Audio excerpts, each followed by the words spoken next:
सच्चाई खत्म हो गया।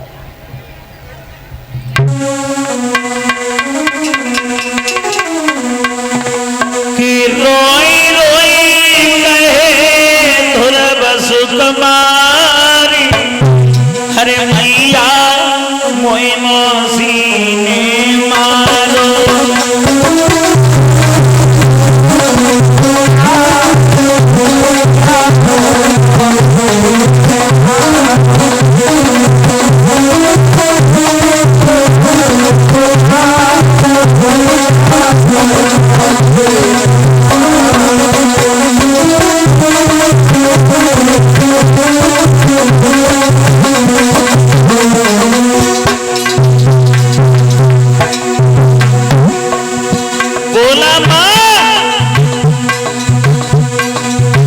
मुझे मौसी ने मारा,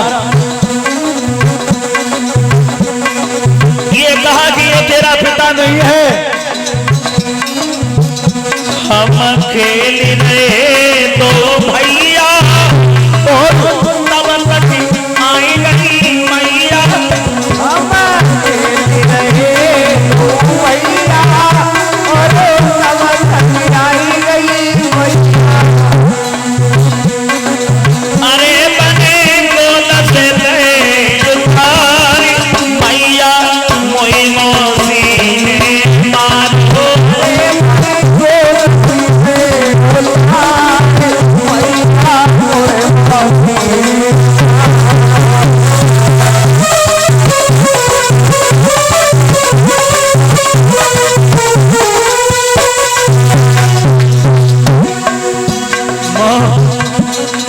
मुझे मौसी ने मारा।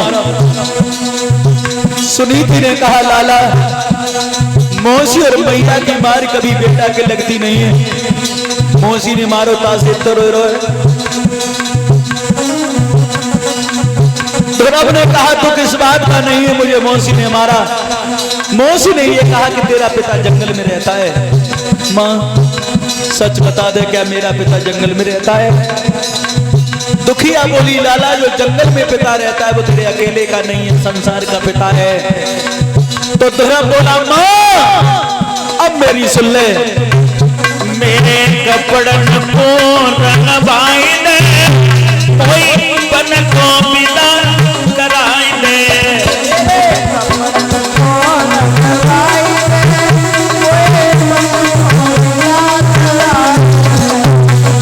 गोरी मुझसे रूठी दो करतार मैया मोई मौसी ने।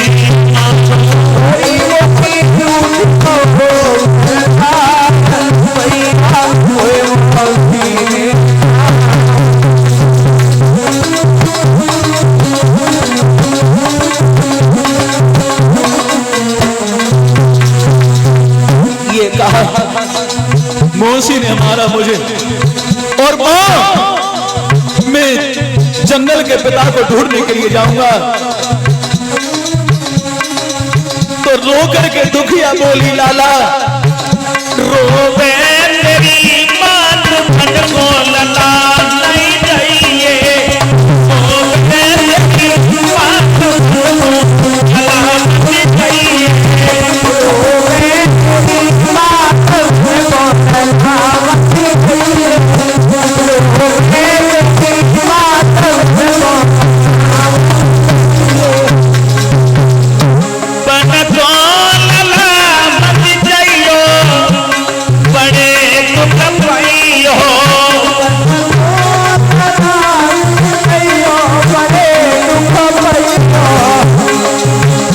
तब लो होई रानी बन को लला नहीं जाइयो।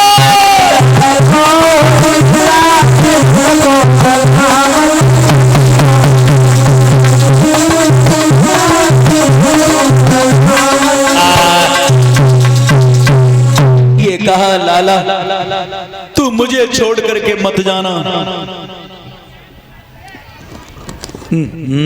का परेशानी है माता बहने, कैसे बात में लग गई।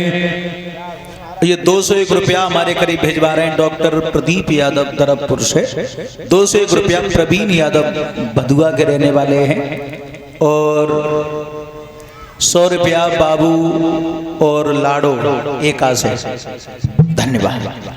कामना करते हैं सदैव समाज का सम्मान मिलता रहे, सद्बुद्धि बनी रहे। लला दुकान साइड में चलाओ करो।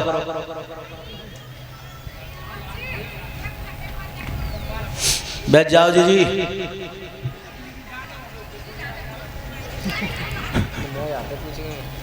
मेरे भगवत श्रोताओं, ध्रुव अपनी मैया के पैर छू करके आगे बढ़ गया। मैया ने बहुत देर रोका। ध्रुव ने कहा, मां मैं तेरे दूध की लाज बचाऊंगा, जंगल के पिता को तेरी चौखट पे लाके खड़ा कर दूंगा। अगर ये काम ना कर पाया तो मुझे अपना बेटा स्वीकार मत करना।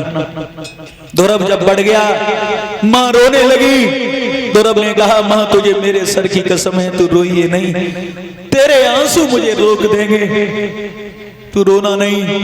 मां बेहोश होकर के गिर गई। ध्रुव ने पीछे मुड़ करके नहीं देखा, आगे बढ़ गया।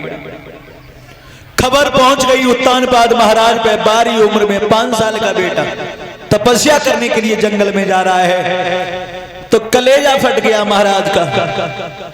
महामंत्री को भेजा, मेरे बेटा को रोको, कहो उससे हम आधा रात बांध करके दे देंगे, पर तपस्या को न जाए 12 उम्र में। जमाना क्या कहेगा। महामंत्री ने रास्ता रोका, कहां जा रहे हो बेटा? ध्रुव ने कहा, तपस्या करने के लिए जंगल में जा रहा हूं। क्यों जा रहे हो? अब क्या जरूरत रह गई है? आधा राज मिल रहा है तुम्हें, घर लौट जाओ।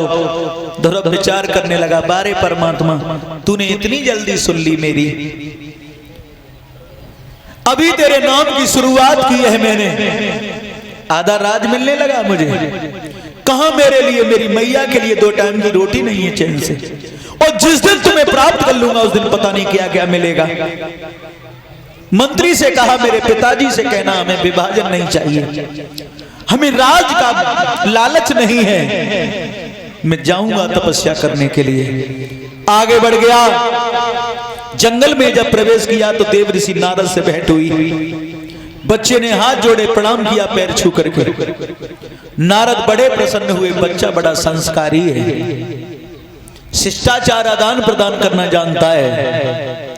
इस बात का ध्यान रखना माताओं, तुम्हारा बच्चा जब घर से बाहर निकल करके अपने से बड़ों के लिए प्रणाम करता है, राम राम करता है, तो उसमें माँ बाप का नाम रोशन होता है। आज के जमाने में 70% ऐसे बच्चे हैं जो अपने से बड़ों के लिए प्रणाम करते हैं, राम राम करते हैं, और 20% तो जमाने में ऐसे हैं अगर सामने से बड़े बूढ़े आ रहे हैं तो उन्हें देख के बायने में जोड़ आते। क्यों?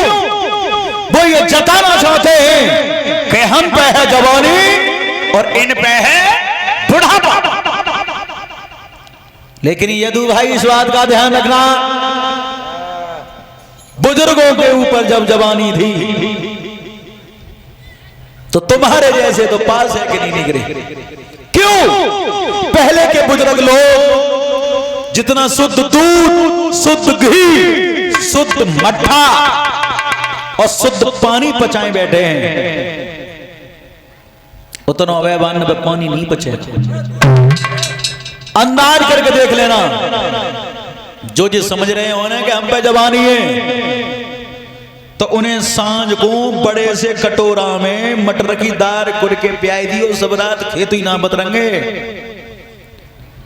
पहले के बुजुर्ग लोग गुच्चनी की रोटी खाया करते थे। अब एवान पूछो तो बहुत तेरे बताओ ना पाएंगे गुच्चनी कहते। गुच्चनी थोड़े से चना, थोड़ी सी मटरा, थोड़े से गेहूं मिला करके आटा बनवाते थे, उसकी रोटी खाते थे पहले के बुजुर्ग लोग। और कटकटिया जब ठंड पत्ती न लगा तो मठा मिठाई से दोपहर तक को कलेवा आ जाता तो।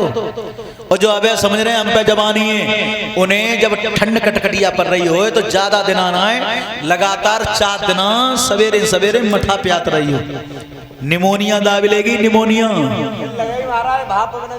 पर बुजुर्गों के जमाने में एक समस्या तो थी, परीक्षित महाराज गेहूं की रोटी के दर्शन कम आते हैं।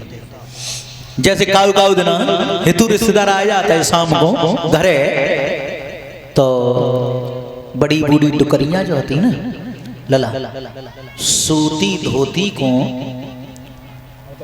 और अब तो हांगी चल गई है महीना आटो छानने के लिए, सूती कपड़ा में आटो छाने की पूड़ी बनाती रिश्तेदार के लिए। और घर में जो बच्चा होता है छोटे छोटे, तो वे सोते नहीं थे काय के लालच में। अगर रिश्तेदार पे 4 पूड़ी बच गई तो एक तो मिलेगी, एक तो मिलेगी, मैया एक तो पूड़ी जरूर देगी। लेकिन आज के जमाने में परिषद महाराज बिल्कुल उल्टा हो गया। अब पूड़ी खाए भी राजी नहीं है कोई, क्योंकि अब मशीन ही भीतर गड़बड़ है, पूड़ी पचती ना है, समस्या है। इस बात का ध्यान रखना। आज के जमाने में भी नजर उठा करके देख लेना, बुजुर्गों ने जो अपने जमाने में खाया है उसका असर आज भी चेहरा पर दिखाई दे जाएगा। 50% बच्चों के चेहरा पर चमक है, युवाओं के 50% गुटखा बीड़ी सिगरेट शराब के पीछे हाथ धोए के पड़े हैं, हाथ धोए के। और जो गुटखा खाते हैं उनके चेहरे का रंग काला पड़ जाता है। और जो रगड़ा बाई तमाकू वे धीरे धीरे कारे कारे पड़ते जाते हैं, धीरे धीरे, समझ रहे हो। और फिर भी जब चेहरा को रंगकारो बन जाता है तो फिर मार्केट में क्रीम पाउडर जनरल स्टोर पे दिला रहे बढ़िया सो फेस वॉश, चेहरा पे दिन रात मालिश चल रही है क्रीम पाउडर की, काय के लिए चमक बन जाए। चमक तो खाएगा भैया गुटखा। इस बात का ध्यान रखना, शुद्ध जो माँ बाप तुम्हें खिला रहे हैं अगर खाओगे और सवेरे 4 बजे 4:30 5 बजे 4 पाई छोड़ के दंड बैठक कसरत करोगे, सरसों का तेल लगाते रहना, चेहरे पर चमक जाएगी नहीं जाएगी। और जो बनावटी क्रीम से चमक बना लेते हैं तो नेक हवा चल जाए, धूल चेहरा पे गई स्वीकारो बच जाता, अंदाज करके देख लेना। और बहुत तेरे स्किन लाइट लगाता चेहरा पे, कच दोना चेहरा लाल दिखत है, जिम माले पत्ते का कितनी खवाई चल रही जाकी सुरख पर वो जितने दिन फायदा दिखत है ना, फिर वो चेहरा को लाल कत्त कारो कर देते हुए। इस बात का ध्यान रखना। और आज के युवाओं में